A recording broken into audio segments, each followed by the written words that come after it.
All right. Thank you for coming.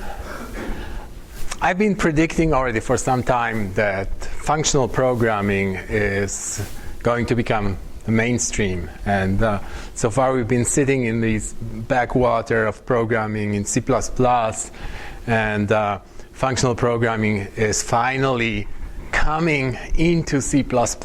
And so this is my prediction.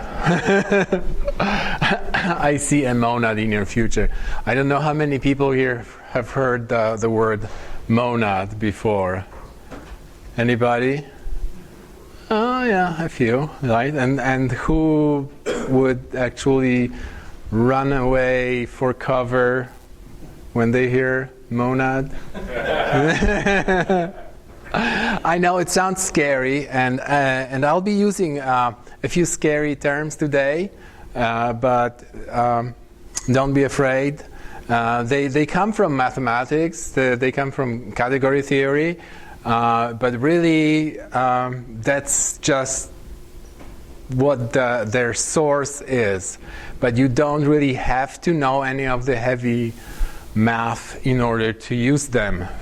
In programming, they just become something that we are all very familiar with, namely programming patterns. So why is functional programming invading C++ so brutally? There are several reasons. One of the big reasons is concurrency. And I must say, when I started programming, writing concurrent programs, I was an object-oriented programmer. I was an avid object-oriented programmer, and I did a lot of object-oriented concurrent programming.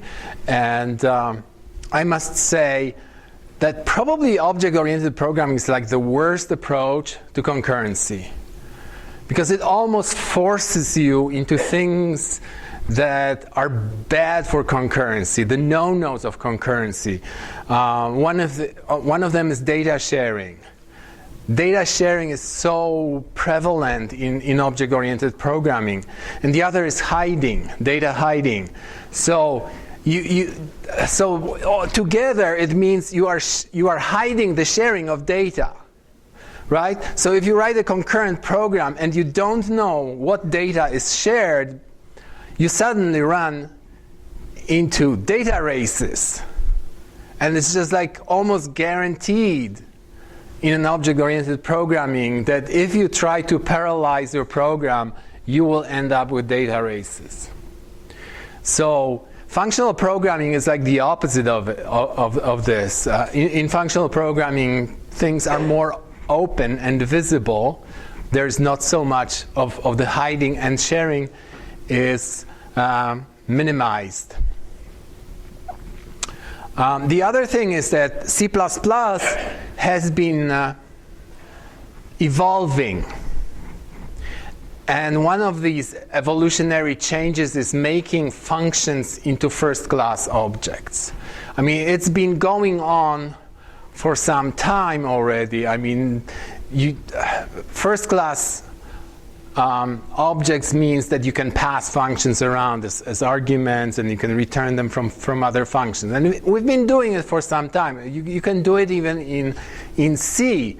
You can pass functions through pointers, pointer to function, right? This is a C thing. But this is becoming more and more prevalent, that you can actually have objects that behave like functions, right? Function objects. And now in C++11 you can have lambdas. And what that means is that you can suddenly start generating functions at runtime, right? You don't have to declare and define all your functions in your program up front and then only run them. Now you can run your program and it will generate new functions.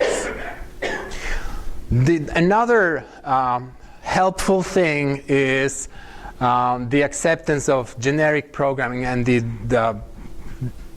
development of generic programming in C++, which means, for instance, that all these different approaches to passing functions around, like passing a function by pointer, passing a function object as an object that has the operator function call overloaded, and then lambdas, that they all can be generalized. You can just write a template in which you are passing something called f as a type, right?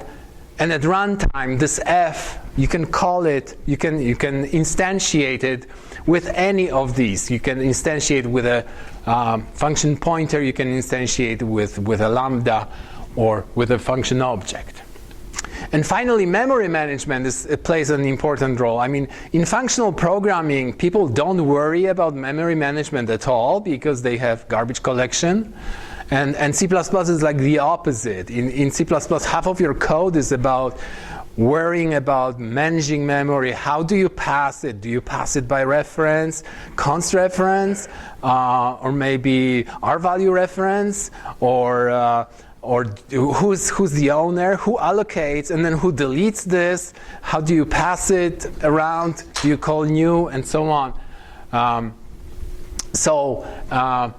The introduction of move semantics in C++ 11 simplified a lot of this stuff. Why is move semantics so important? Because in functional programming, the main way you compose things is by one function returning something that another function takes as an argument. So it's passing from function to function, right? Now, if you have memory management to worry about, then you cannot really chain things so nicely. You have to like call one function, and it returns something. Do you store it as a unique pointer maybe, or as a shared pointer, or do you just have a raw pointer to it and worry about who is supposed to deallocate this? Then you are passing to another function, and this function takes something by reference, const reference, or whatever. So does it take over the ownership or not, and so on. So move semantics simplifies these things tremendously because it tells you, okay, just treat it as if it were passed by value. So it looks like you are taking something and copying it.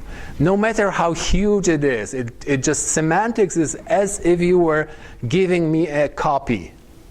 Okay, so whatever memory was allocated for this huge thing, when you are passing it by move, you are moving all this memory over. And now the responsibility for its deallocation goes with it. So it remains attached to the object that you are passing, right? So in this way, move semantics simplifies functional programming in C++. Now, a lot of people are scared about these names that are used, especially in Haskell. Like Haskell people talk about things like functors, applicative functors, monads, monoids, and what have you, right? I mean, you can call these things something different if you want, right? And maybe that would be easier.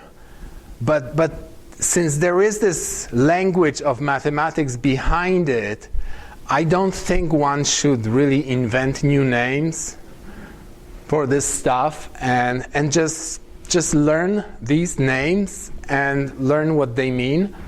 They just mean certain programming patterns that are still unfamiliar to most C++ programmers, and just use them.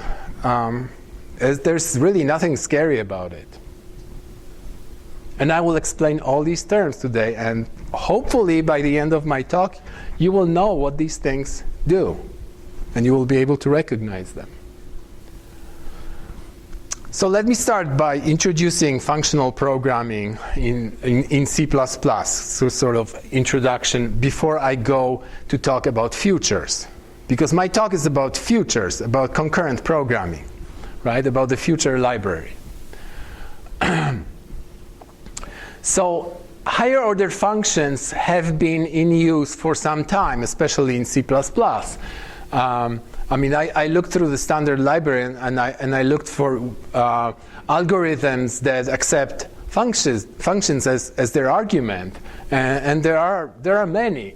There is the for each algorithm, right, which takes a pair of iterators, a range, and calls a function on each of the elements.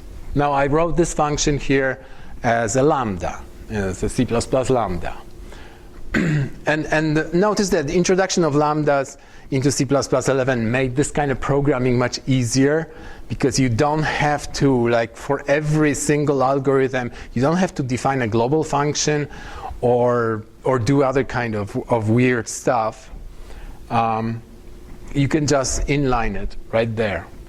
There is another algorithm, transform, that I will be talking about transform a little bit more.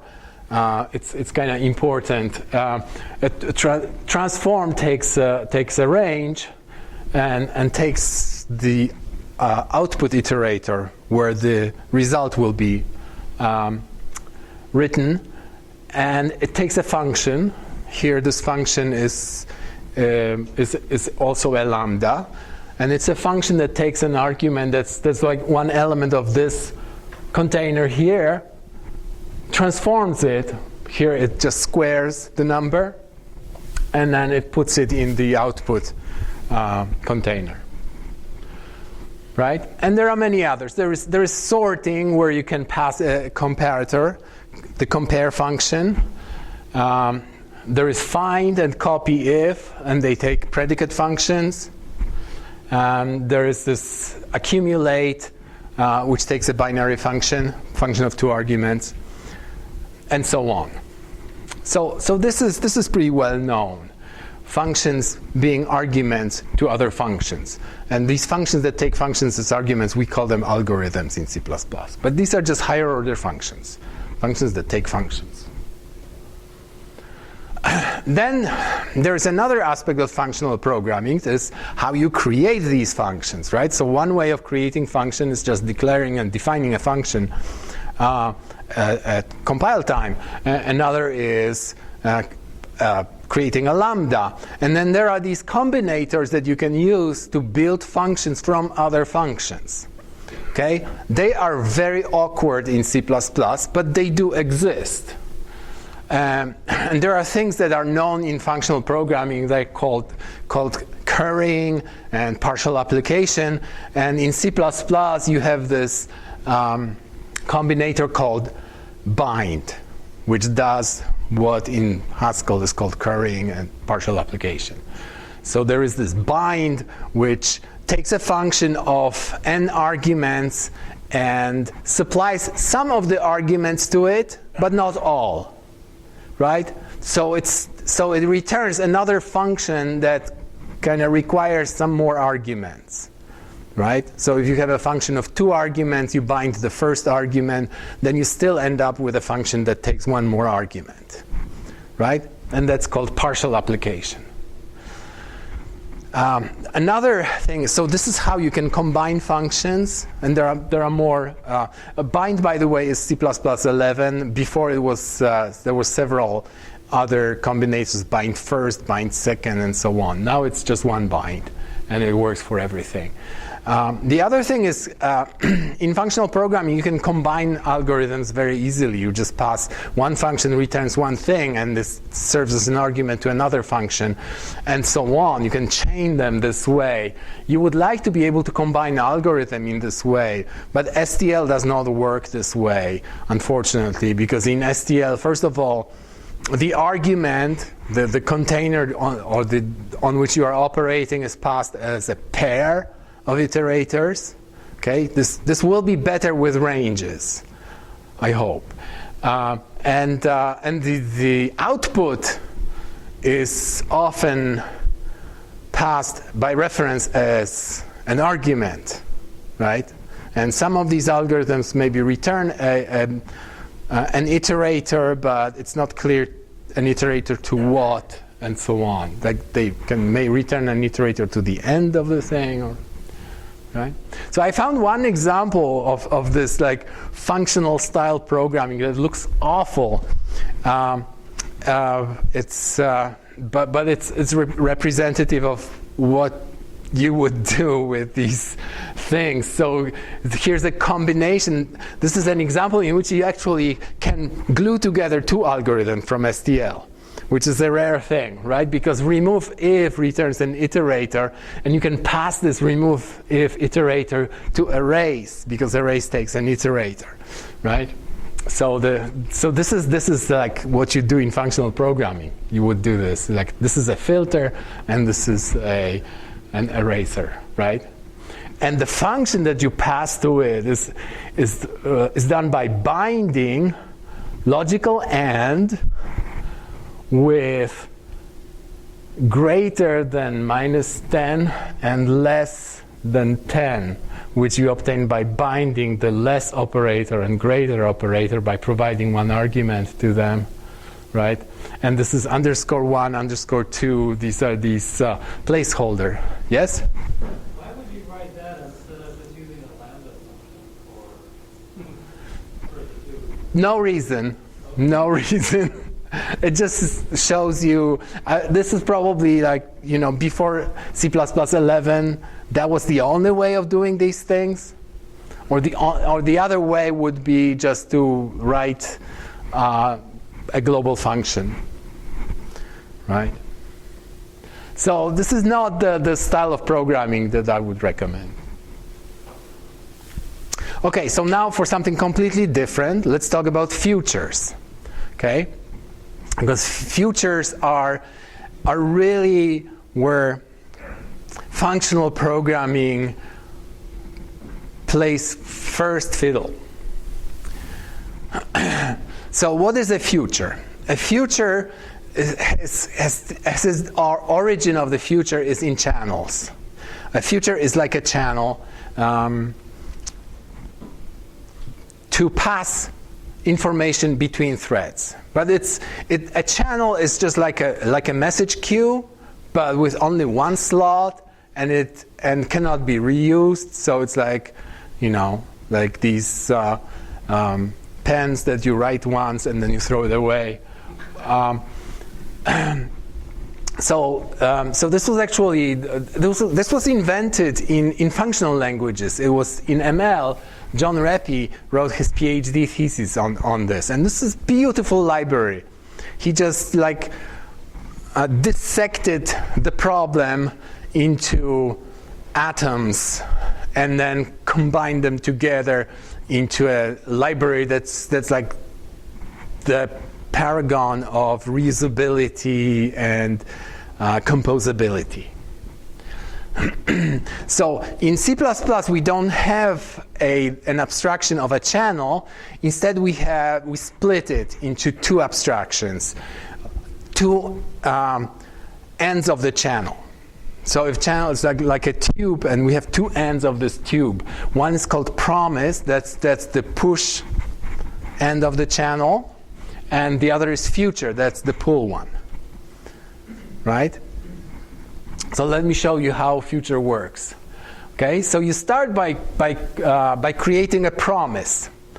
So you create one end of the channel, but really you are creating this whole channel inside. So it looks like this. You have a promise object, but internally it has this shared state. This is the place where you will put the message, the value, to be transmitted. Right? And you do it in thread A. Thread A is this parent thread. So that's the promise you created. Now you call get future on this promise, and you get access to the other end of the channel, the future. And it also has access to shared state. Now you are creating a thread, and you pass it a function, thread function, right? And the thread function takes as an argument, it takes the promise. So you are creating a worker thread and giving it one end of the channel, the input end of the channel, the promise. right? So now thread B, the worker thread, has the promise, and thread A holds on to the future. And by the way, this is by move. This is move semantics. Promises and futures have move semantics, which is very nice because you make sure that now the only thread that has access to the promise is thread B. Thread A just loses it, okay?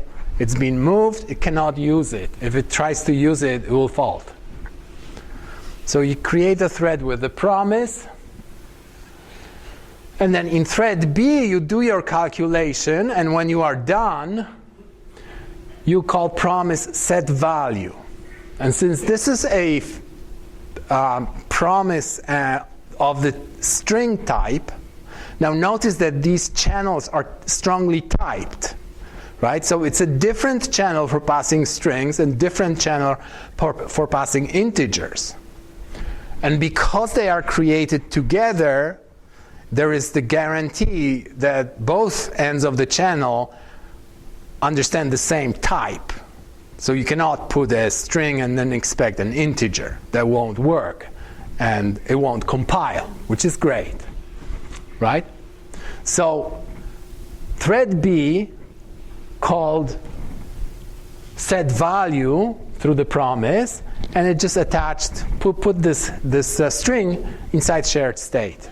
And at that moment, the shared state turns green. It is ready state. What it means is, in the next slide, when the caller from thread A calls get, they will get this string. Now, if the promise was fulfilled first, then get will just return the string, and it's done, right? And the shared state turns red again. It's done, because it's passing things by move semantics. So you cannot ask it twice. It's just one, as I explained. This is like single-use thing. So you obtain this. Now, of course, this is concurrency. So it's possible and often happens that the other thread hasn't finished yet, right? If it hasn't finished, if it hasn't called put value, set value, then get will block. The thread will stop, and it will be woken up only after the promise has been set. Okay? So that's a very simple mechanism of passing one value, and all the synchronization that's necessary there is done behind the scenes. So you don't have to worry about concurrency, about data races, anything. It just works. So that's beautiful. So we have this promise and future, we have this channel. Now we want to build a library around it. Because as it is, it's not very usable. Okay? And essentially, C++11 provides this very raw interface to future and said, well, whatever, just do whatever you want with it, we don't care. Right? It was a very incomplete library. And only now, many years after the fact, there are new proposals, and I will be talking about these proposals that were put forward in the committee, and that were actually discussed a few weeks ago at Issaquah meeting. So, let's see how do we design a library. And there are, according to me and other people who know how to write libraries, okay? No, I'm not really that good at writing libraries, but I noticed that the library design, the good library design, has these two important things. One is composability. You want to be able to create a library in such a way that first of all, it can be composed with other libraries. So you have lots of code that does stuff, right? You have all these libraries, and you are adding a new library. You want to be able to compose this library with other libraries.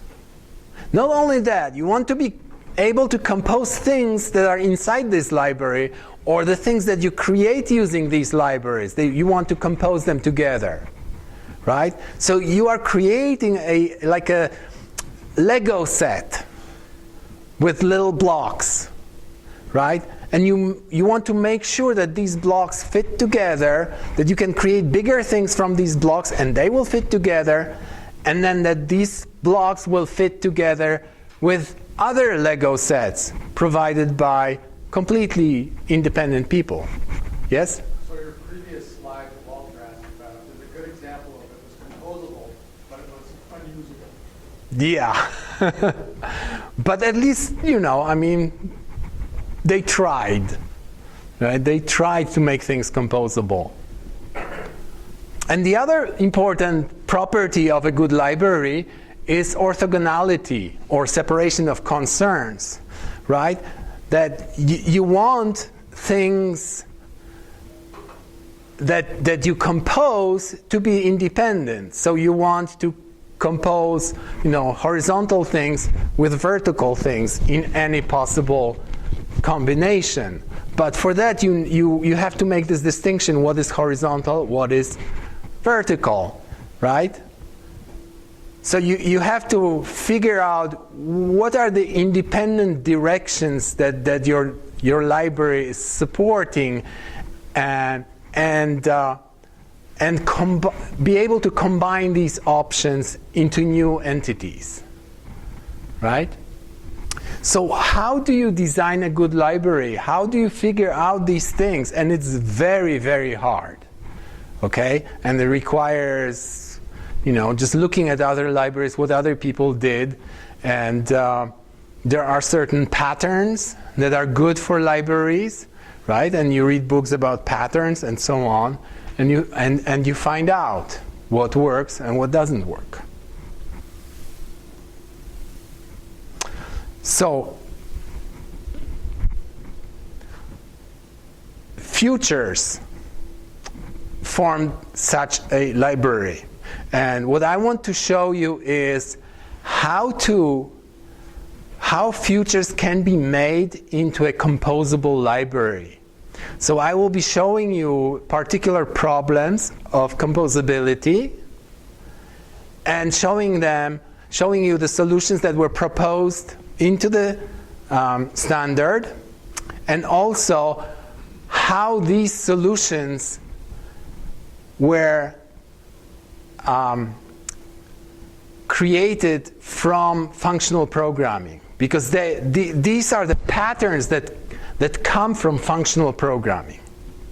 Okay, so the first pattern, let's call it the then pattern, is you have a future of something, and you want to apply a function to this future.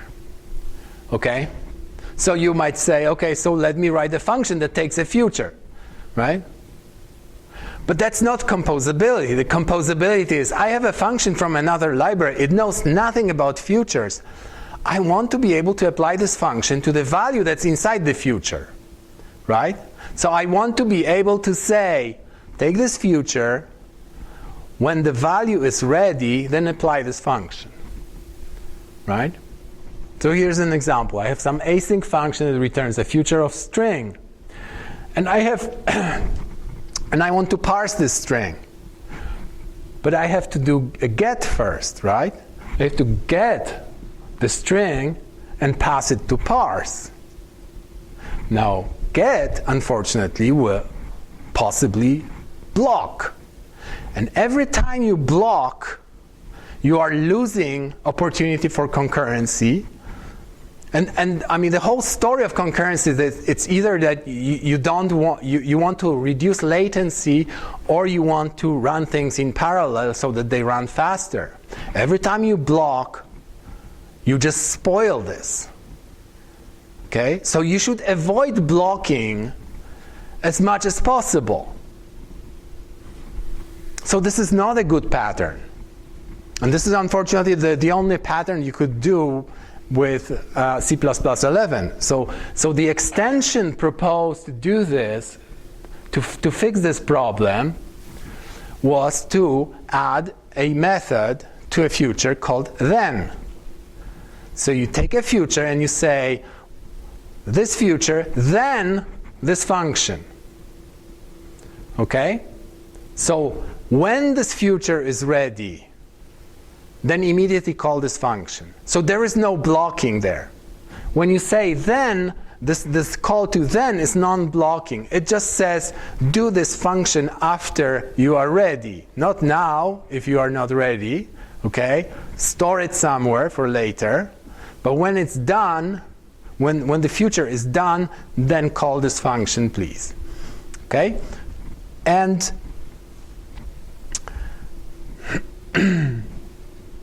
so this is the signature of the then method. So it's a method of future, right? And this is C++11 function signature. I don't know if you've seen it. It's auto return value. You do this when the return type depends on the type of the argument, and in this case it does.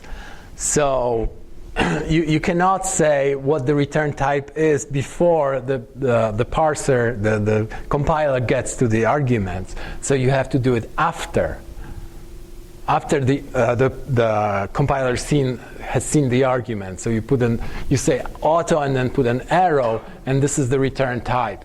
And the return type is a future of decal type of what this function returns. So this function, when called with star this, with that future, will return something, and you create a future out of it.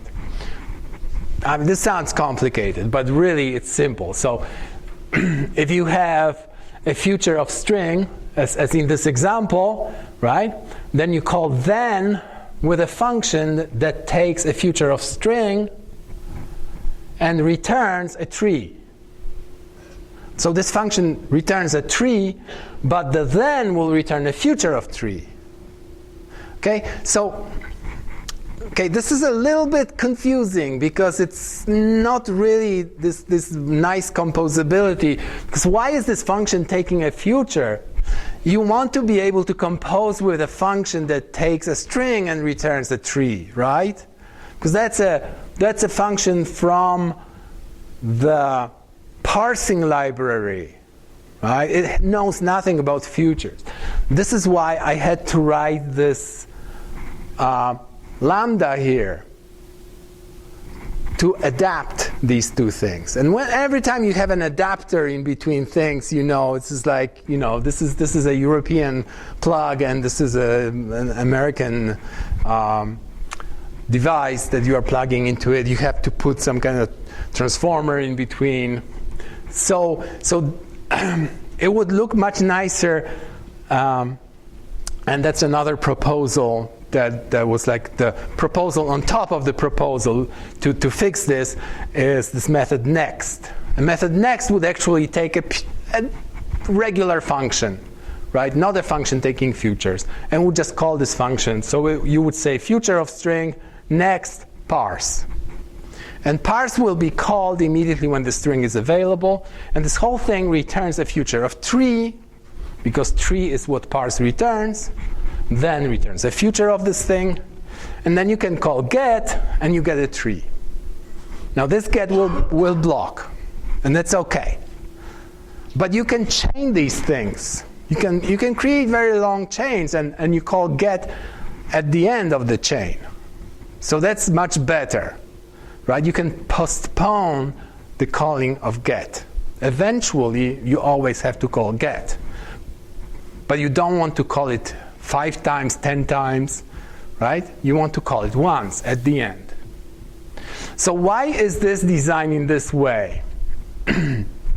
Why doesn't everybody just say, okay, let's use next and forget about then? That's because there is a subtlety there. Okay? The subtlety is that this function that generates the string that will fulfill the promise, right? It might throw an exception, right? Okay, so you have to be able to pass exceptions as well. Not only a value, it's either value or exception. So get can throw an exception. So whatever exception was thrown inside of the future, when the future was being calculated, it is passed to get. So in fact, I should have written this as try catch when I call get. Okay? So now what happens with this approach next, right? What happens if I don't, so either I don't expect any exceptions, which is fine. Okay? Maybe I'm getting the string every time, no exceptions. Or next is implemented in such a way that if there is an exception in the future, it will not call parse. It will pass the exception to the next guy in the chain. So in this case, this guy would throw an exception. When you want to get the tree, then you get an exception. Okay? So the next combinator is much simpler conceptually than the then combinator. So I'll be using the next in the next slide, in the few slides after that. Now let's come back to functional programming, because this is something that a functional programmer immediately recognizes. Whoa, they are lifting a function, right? So the idea is that you have a function from some other library that turns strings into trees, right? But now you have a different problem. You don't have a string. You have a future of a string. So you want somehow to turn this function from strings to trees into a function that from futures of strings to future of strings. And this is what then does. It lifts the function to futures. Okay?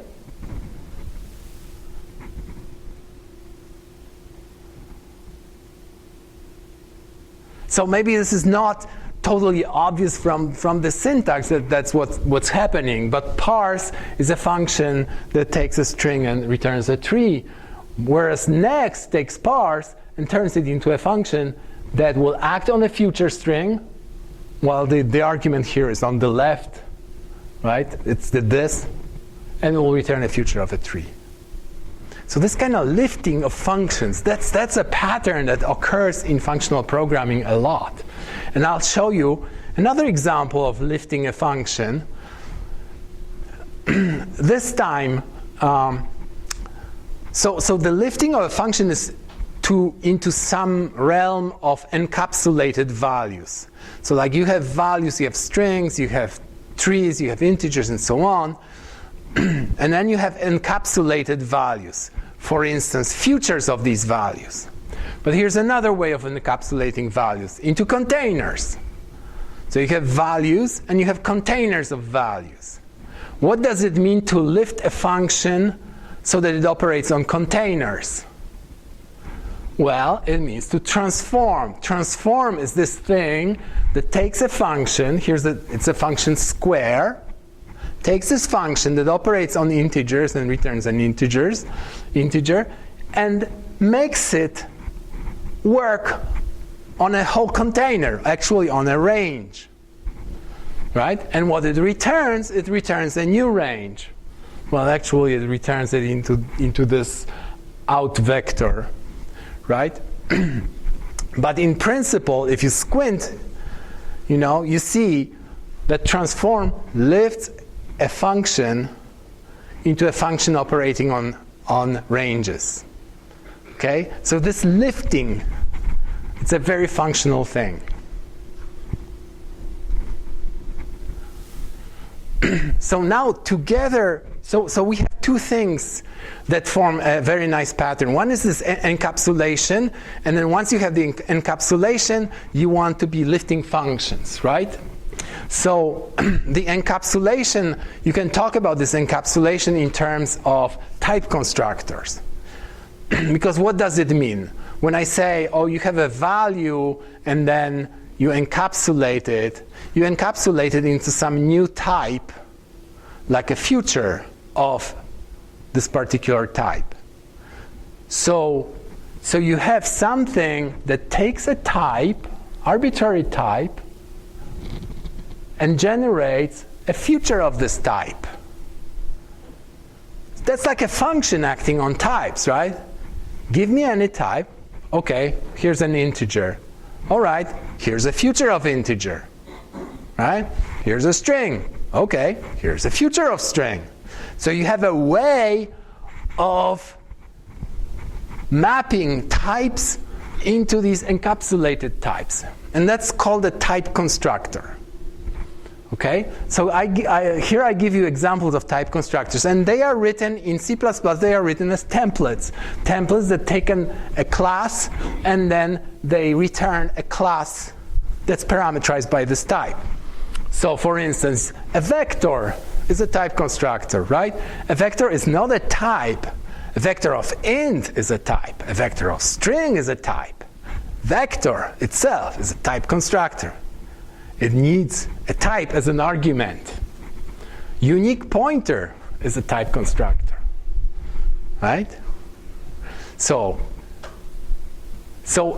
a type constructor is this mapping of types. It takes a type and it returns an encapsulated type. So it takes t, returns future of t, for instance. Okay? So now we have these two things. We have a type constructor that creates futures, and we have a way of lifting. And this is a pattern that's very well known to functional programmers. It's called functor. Okay? Don't confuse it with functor that people call function objects in C++. This is a functor, the big functor from category theory. Okay? But we don't have to know anything about it. It's just a name, functor, and it's used in functional programming. Right? And it's a pattern which combines a type constructor and function lifting. So then is a lifter, transform is a lifter. Right? In Haskell, actually, this whole pattern can be written as in one line. And this lifting has a name, it's called fmap. Okay? Just to say. Okay? So here's this pattern as applied to futures. So you have the type constructor from t, you get a future of t, and you have this lifting done by then, which takes a function that takes a t and returns s, so from t to s, and then we'll give you a function that takes a future of t and returns a future of s. So it lifts it to futures. Okay? So that's the functor pattern.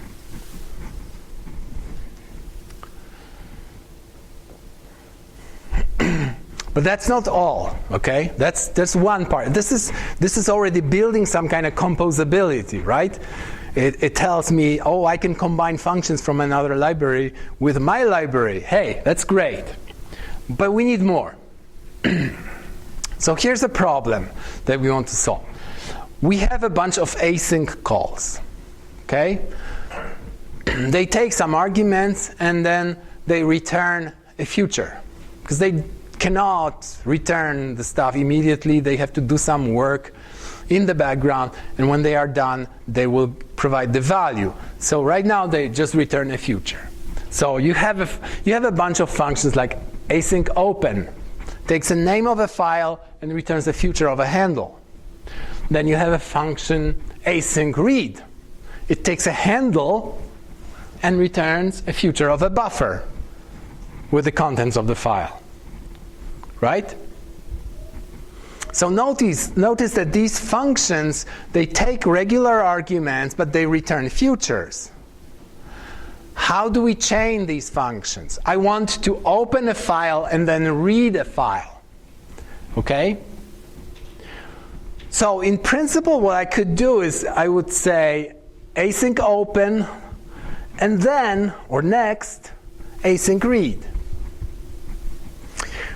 There is a slight complication there, okay? Not a big complication, but the thing is that this thing, in principle, should return a future of a future, right? Because if I had a normal function here, like just read, then because I acted on a future, I would get a future of a buffer, right?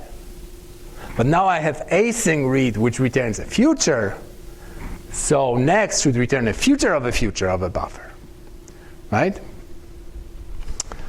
So, but what's a future of a future?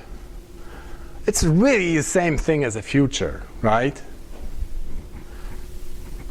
I mean, you can call get on it, and you should be able to get this whatever, the buffer, right? So that means that we should have a way, a simple way of just saying, well, let's collapse this.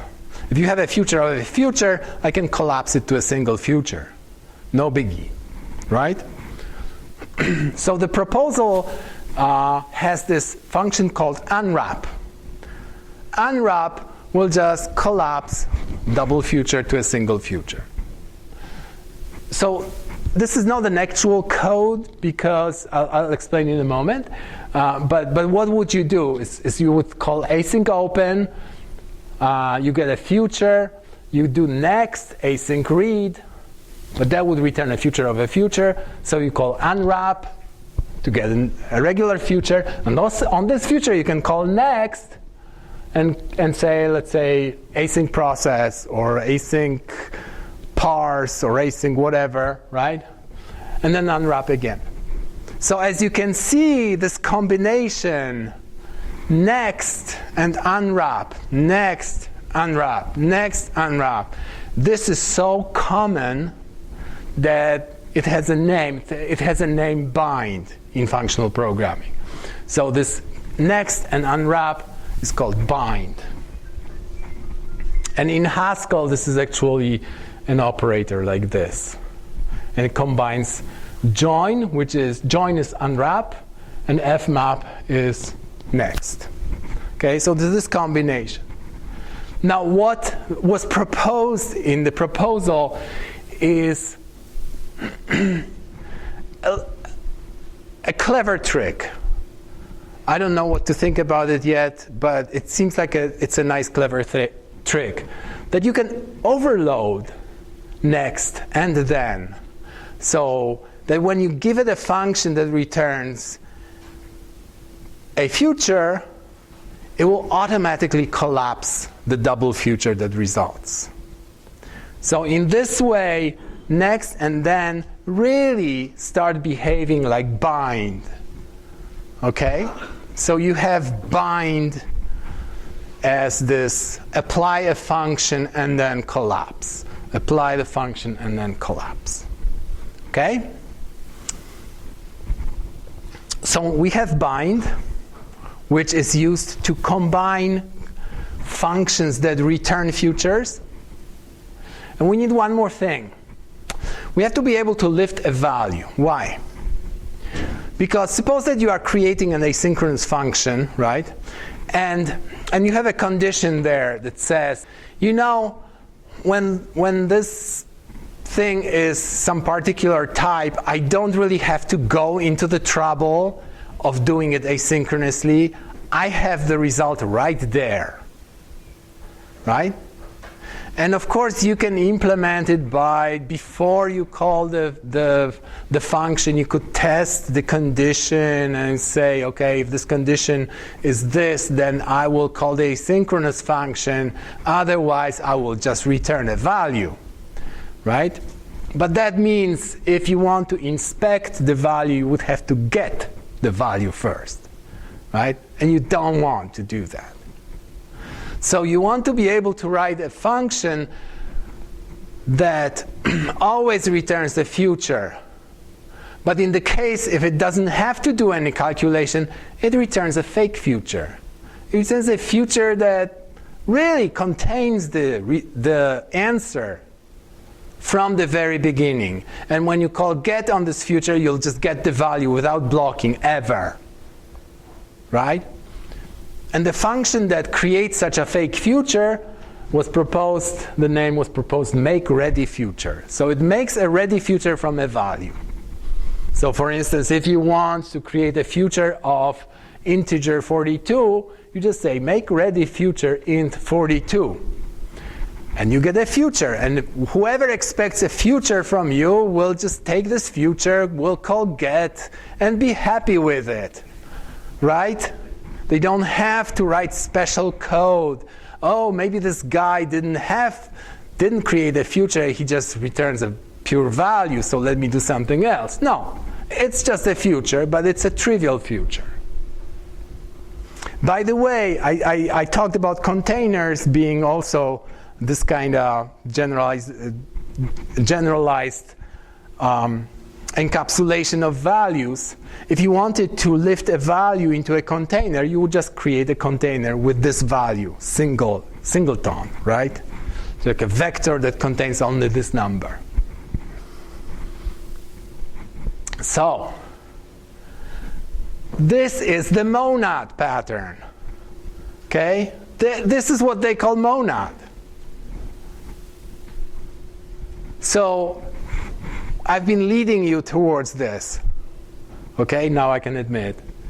You have the functor pattern, you have the type constructor, you have the function lifting, the then, next, or transform in the case of containers.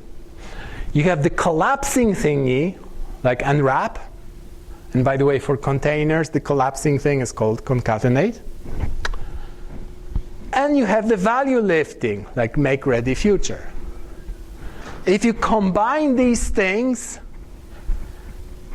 they form a common pattern. And this pattern has a name. It's called a monad. So that's what a monad is. Simple. There is another way of describing a monad, which instead of doing then and next, uses bind, right? And this is what Haskell using. So this is another way of saying the same thing. In this way, you don't have to even talk about this being a functor, because if you have type constructor, you have value lifting, and you have join. No, that's bind. Sorry. The combination of next and unwrap is called bind. Okay, I confuse these things too. Okay. So that's a different way of doing a monad, but that's what it is. That's what a monad is. And what is the purpose of a monad? In this case, we use the monad pattern to compose libraries of async functions. So the user of our future library will write functions, asynchronous functions, that return futures. They will have a bunch of these functions, and they want to combine them. They want to compose them. And we provide them the tools to compose these functions. We provide them with next, and we provide them with MakeReadyFuture. And it turns out, and we provide them with a type constructor, right? And it turns out that this is enough. This is enough to create a very rich library that is very reusable. Okay? So this is a beautiful pattern that just encapsulates composability. This is a composability pattern, nothing else. It has nothing to do with asynchronous processing, concurrency, containers, or anything. You just abstract all this stuff away, and what you are left is just this bind, join, make ready, whatever, value lifting, function lifting. That's the pattern. And of course, it's really hard to find a name for this pattern. I mean, what would you call this? I have no idea. So we just call it a monad. But this is not all. There are two more patterns I want to talk about, okay? Before I talk about, let me mention exceptions, because exceptions kind of throw a wrench into this a little bit, but not really. So the way to deal with exceptions is, as I said, you can just, pass exceptions behind. What is important is that when you define next, that is supposed to pass this exception, when the exception happens in the future on which next is acting, next should not call the function that it was supposed to, this continuation function, we call it, right? It should not call it, because it doesn't have a value. So next that deals with exceptions will short circuit stuff, right? And this is exactly how we deal with exceptions in our normal code, right? We short circuit. When you throw an exception, you don't execute the rest of the code in your function. You immediately jump to catch, right? So this short circuiting doesn't have to be built into the language. Like exceptions are built into the language. This short circuiting with exception happens because the compiler knows how to do this. In this case, it can be really built into the library because we are controlling what happens next. This ability to control what happens next is very important. And if you have a monad, you have control over what happens next. And you can do things like blocking, you can do things like short-circuiting, you can do many, many other things with monads. Because you have the glue that comes between functions. Okay? And this is called an exception monad, the one that does short-circuiting. And you can just combine monads together. It's called a monad transformer, when you combine an exception monad on top of the future monad, which has a name also as continuation monad. Okay? So this is just to show you that we know how to deal with exceptions. That exceptions are not like, oh, now we have to go back to object-oriented programming and we have to abandon functional programming. No. Functional programming knows how to deal with exceptions. Okay, so this is the next pattern. It's called applicative pattern. The problem to be solved is this. You have some algorithms which requires not one input but n inputs, okay, n values. But you don't have n values, you have n futures, okay? So what you have to do is you have to combine all these futures into, let's say, a vector or a tuple or something. You combine these and you say, I'm building a barrier, right? When all these futures are finally ready, then I can proceed. I will have this n values and I can proceed. For instance, I can call a function of n arguments, right? Just a regular function of n arguments. I'm going to call this function when all these things are ready.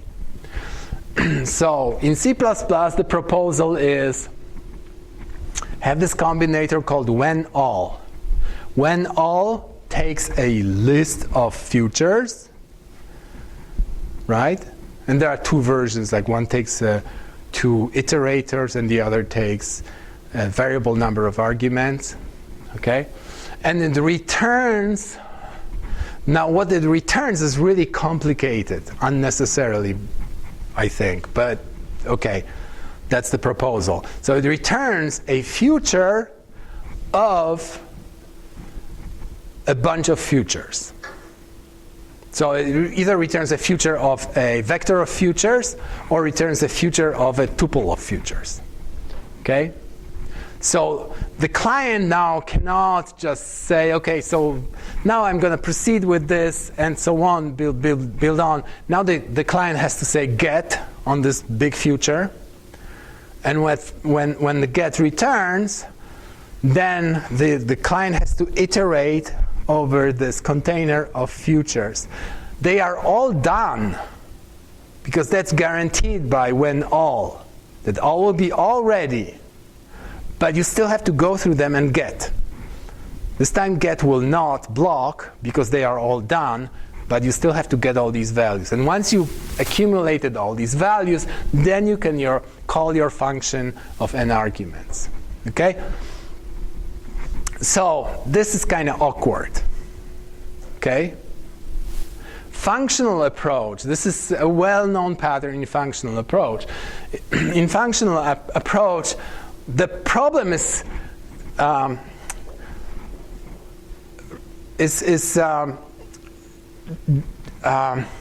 you say it differently. Okay? You are saying, I have a function of n arguments.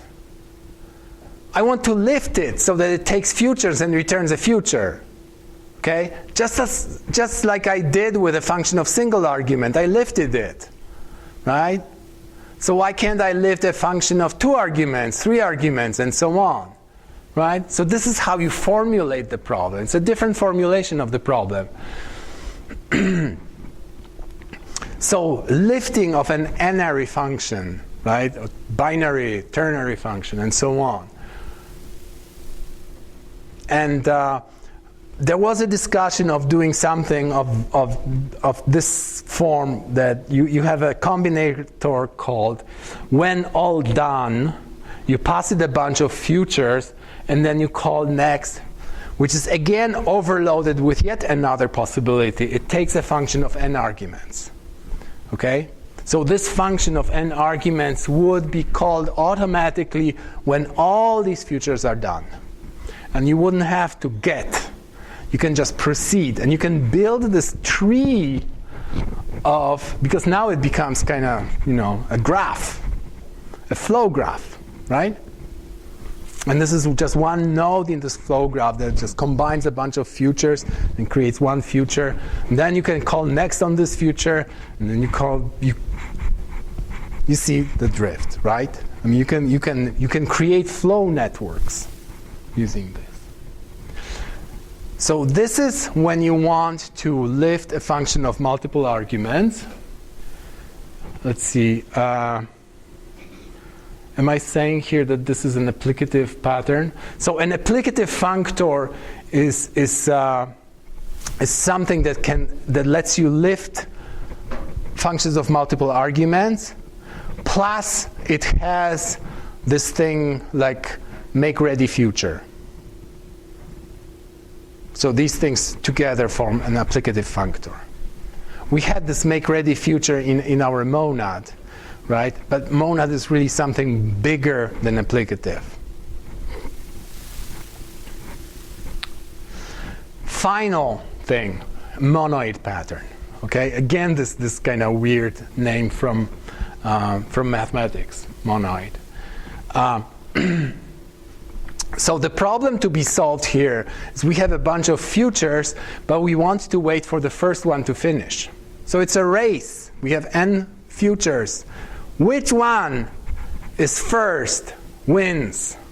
The rest doesn't matter. You can do this, for instance, when you do speculative processing, right? You have 2 different algorithms to search. One is doing binary search, the other is doing, quick search, and so on.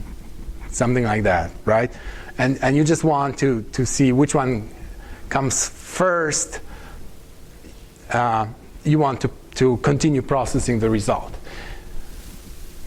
So waiting for the first future to complete, that's another combinator that was proposed when any. So when any of the following futures finishes, then I'm done, right?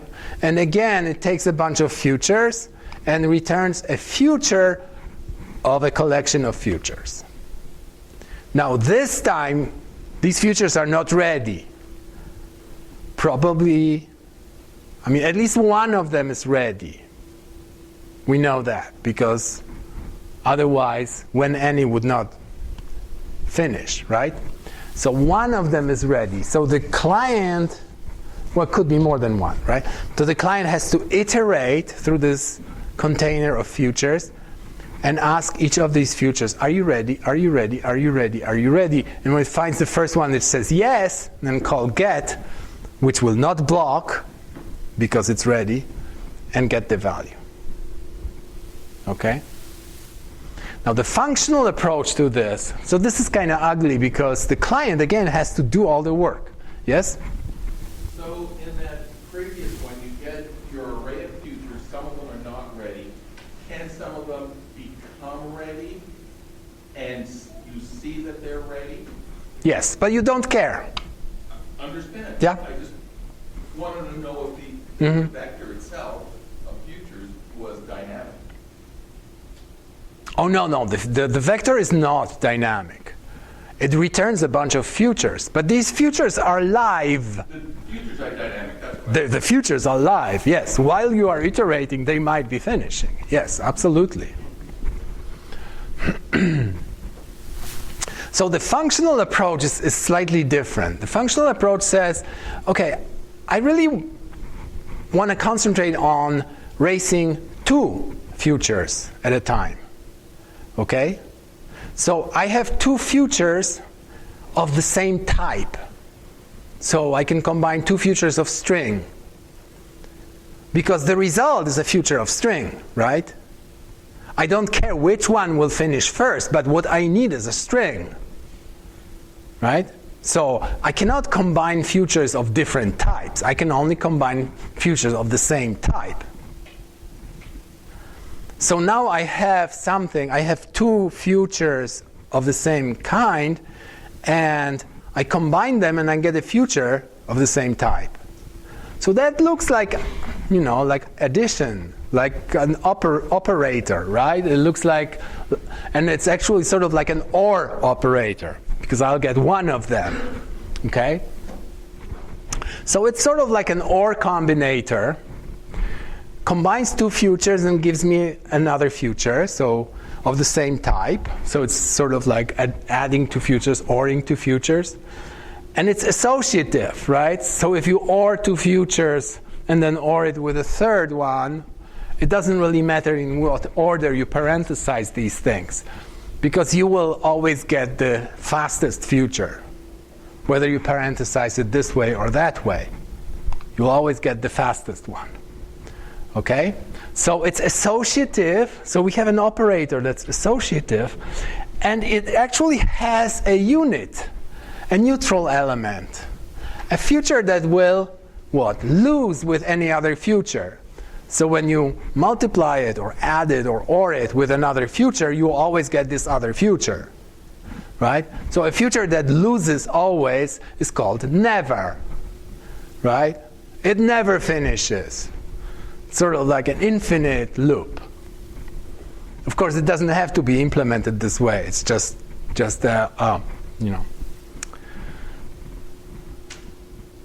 So if we have these 2 things, we have an operator that's associative and it has a unit, then this pattern is called a monoid. Okay? Probably people are more familiar with things called groups rather than monoids. And a group is sort of like a monoid, plus it has an inverse for every element. A monoid is like a group without the inverse. Okay? Like string concatenation is a monoid. You can concatenate string, but there is no negative string that you can unconcatenate some other string, right? So this is a monoid pattern. Okay? So we have gone through a bunch of these new patterns that you cannot find in the Gang of 4 books. These are patterns that are known to functional programmers. And these are very good patterns. And you saw how they interact together in creating a library in C++. Okay? And if I see these patterns, I saw a functor, I saw an applicative functor, a monad, and monoid. I saw all this in this library, and I have this good feeling that it's a library that's very usable, that is very composable, and that it really splits things in orthogonal things, right? Like it splits away the monoid from applicative. Okay, these are different things, orthogonal to each other. So that gives me this good feeling that this is a very reusable library, because all these patterns are about composability and they are about reusability. This is like the essence of reusability. And the result is this library of futures. Okay, thank you.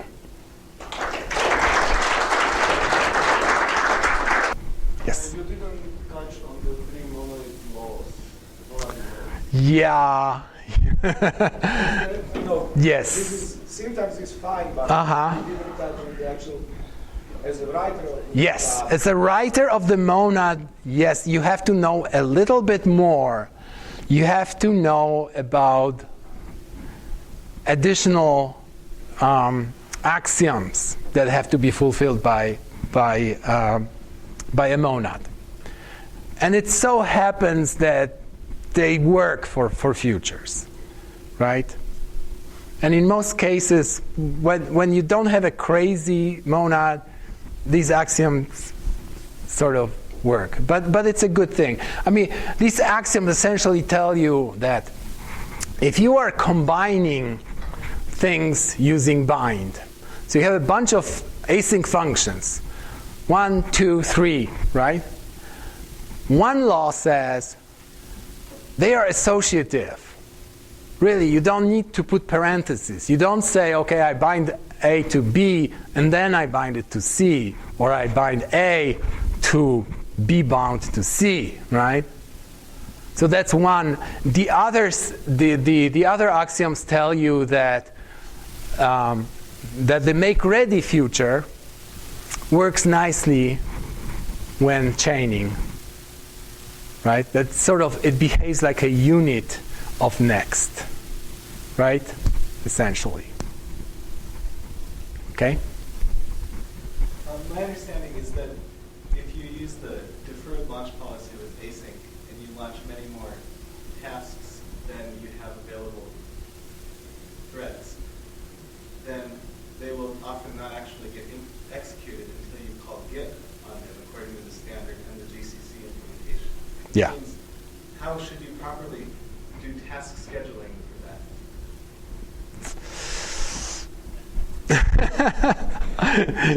That's a very orthogonal question, right? I mean, that's a completely different discussion. And in C++ 17, there is actually a lot of talk about implementing different schedulers behind the back. So, and in particular, these functions like next and then, they could take additional arguments, being the schedulers or the launch policies and so on. So this is like really the sketch of what can be done, right? Yes? What happened in this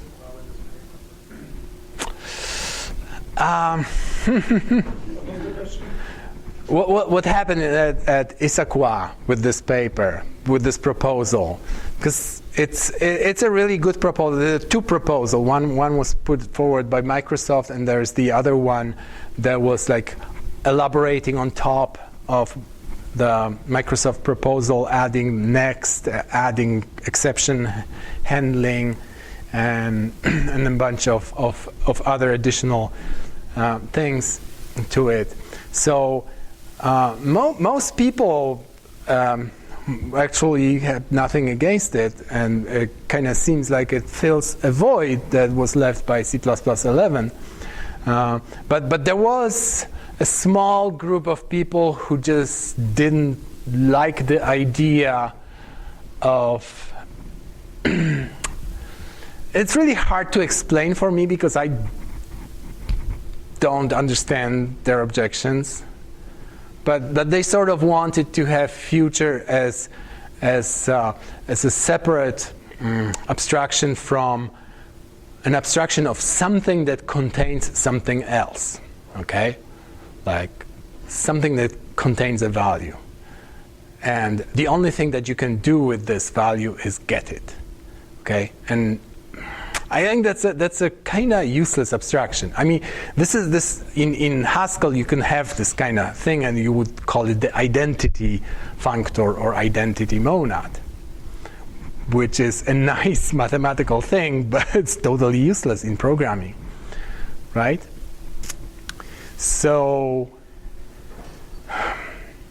and I would say that even if you want to encapsulate a value in saying this is an encapsulated value, and this was my main argument, that even if you wanted to do this, in order for this to be usable, you want to make it a functor. So at least you want to have this, whatever you call it. If you call it fmap, fine. In this case, it's called next, okay? And it has nothing to do with concurrency. The fact that you have next, it's not because of concurrency, it's because of functorial nature, right? Because if you want to hide something, you have to provide a way to operate on it. And that's what functor tells you.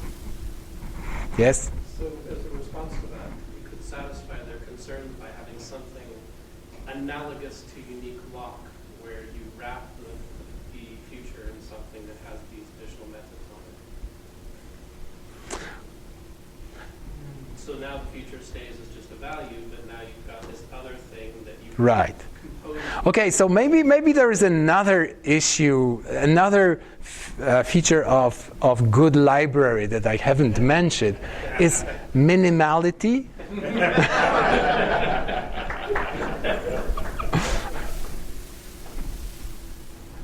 Yes? When you mentioned, just sort of in passing, that all of these things can be put together as a way to implement a data flow network. Yes. I have, in fact, a major application whose guts consist of a data flow network. Is there any hope for me other than waiting for 2017 to actually use futures in order to parallelize this thing? Well, there are these libraries that implements some of it. Already written in C++. Written in C++. There is the Microsoft PPL, right? And there is. That would be cross-platform. So the Intel one, threading building blocks, TBB, right? Yeah. I think TBB has most of this functionality. I don't know the details of TBB, but I think it does. Yes? Yeah. PPL, there is a version of PPLX which shoots as part of Casablanca, which is cross-platform, files for iOS, and a few others. I'm pretty sure Boost Future has them. I'm not sure about Next. Okay, Boost Future might have these. Yeah. I'm using Boost. Yeah? And Not Boost Future, other Boosts, but uh-huh. Okay. Yeah, Boost has a bunch of interesting stuff as far as concurrency and there's the asynchronous library that's wonderful, right? What is it called? ASIO, right? ASIO. Yes. If fmap is implemented as a one-liner in Haskell, why can't you implement next as a standalone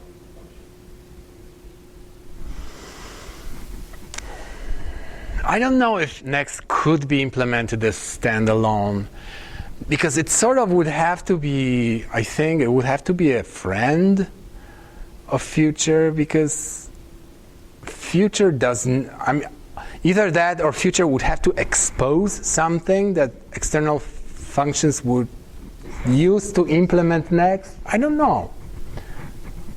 I mean, it seems like the thing that future should expose, that this, like the simplest thing to expose is just next. I mean, exposing something on top of which you could build next. But if everything... I mean, you cannot build it on top of get, can you? I mean, yeah, you could build on top of get if you spawn another thread. Right? So, yeah, it's possible, but I don't know. You can. I don't think you can do it in an efficient way. Solution to every problem is another level of indirection. Yeah. Problem with too many levels of indirection. Mm-hmm. Or one more thread also. Yeah, one more thread. And you can solve any synchronization problem by making more threads. All right. Well, thank you again.